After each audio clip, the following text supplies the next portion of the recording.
A winter weather disaster that caught our eye could teach everyone a life-saving lesson. New at 6, Pam Elliott is on your side with what you can do as you face icy conditions. And neighbors say the area can be dangerous, but they've never seen anything like this before. In all, 8 vehicles piled up at the bottom of the hill. Unfortunately, no one was seriously injured in all that, and I really don't know what you can do in those situations. Just try to avoid. I know, it's just frustrating. I feel for those guys out there. Still thinking about that video, and with plenty of hills here to consider, I picked up the phone and called the author of the Worst Case Scenario books, Josh Piven.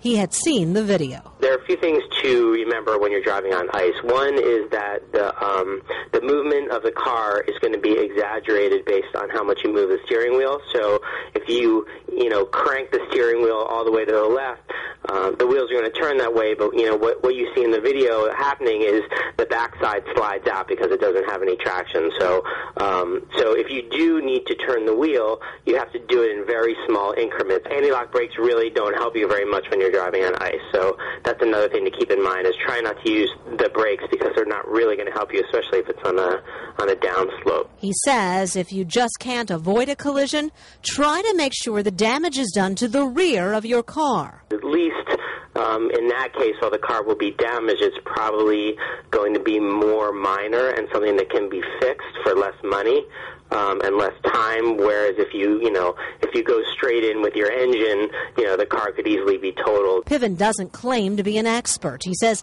he just knows who to ask. And for this discussion, he used information from demolition derby drivers.